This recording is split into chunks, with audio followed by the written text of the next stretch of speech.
Speaker ఇవి ఎవరివి అన్నాడు. వెంటనే 12 నుంచి 13 మంది ఎంపీలు చేతులు పైకెత్తారు.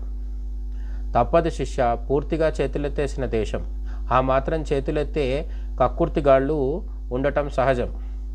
10 నోట్ల కోసం 12 మంది ఎగబడతారా అంటూ స్పీకర్ వాళ్ళందరినీ ట్రోల్ చేశాడు. తరువాత ఆన్లైన్లో జనం కూడా సదరు పాకి ఎంపీల్ని ట్రోల్ చేసి ఉంటారుగా అని గురూజీ అడుగుతున్నాడు. దానికి శిష్యుడు, ఎగ్జాక్ట్లీ గురూజీ, మీకెలా తెలుసు? సోషల్ మీడియా వచ్చాక జనం మొత్తం రెండుగా విడిపోయారు. ట్రోల్ చేయించుకునే పనికిమాలిన వారు, ట్రోల్ చేసే దిక్కుమాలిన వారు.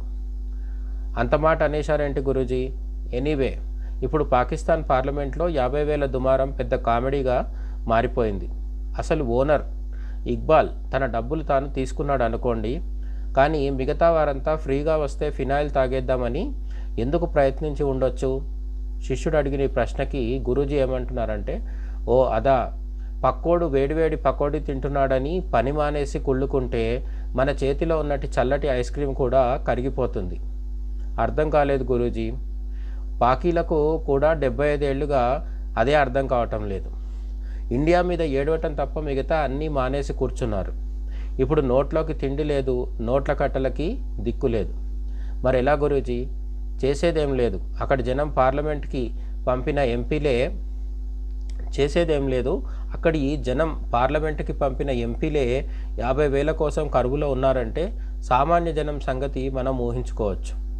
జనం పాలలా ఉంటే పార్లమెంట్ పాయసం అవుతుంది. జనమే ద్రాక్ష పండ్లు అయితే పార్లమెంట్ మద్యం బాటిల్ అయిపోతుంది. 50,000 కోసం చేతులెత్తేసిన పాకీల కంటే మన ఇండియన్ ఎంపీలు చాలా బెటర్ కదా గురూజీ అని శిష్యుడు అడుగుతున్నాడు. అవును, మనోళ్ళు ది బెస్ట్. 50,000కు 50 లక్షలకు చేతులు ఎత్తరు అంటే 50 కోట్లకు చేతులు ఎత్తుతారనా మీ ఉద్దేశం అని శిష్యుడు అడుగుతున్నాడు. నేను అన్నానా? మనోళ్ళు చేతులు ఎత్తేదాకా తెచ్చుకోరు.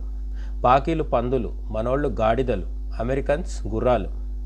అందరూ జంతువులేనా, మనుషులు లేరా అని శిష్యుడు అడుగుతున్నాడు. దానికి గురూజీ, అర్జెంటుగా వెళ్ళి నువ్వు నేను కూడా అద్దంలో చూసుకుందాం. అప్పుడు శిష్యుడు ఏమంటున్నాడంటే, అలా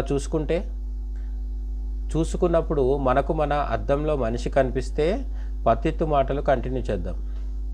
ఓకే గురూజీ, అబద్ధాలు చాలు, అద్దాల వద్దకి వెళ్దాం పదండి. ఇది గురు అండ్ శిష్యుడి మధ్య జరిగిన కన్వర్జేషన్. ఇద్దరి సంభాషణ విన్న మీకు ఏమర్థమైందో కామెంట్ సెక్షన్లో కామెంట్ చేయండి. మీ అభిప్రాయాల్ని షేర్ చేసుకోండి. Thank you. జై హింద్.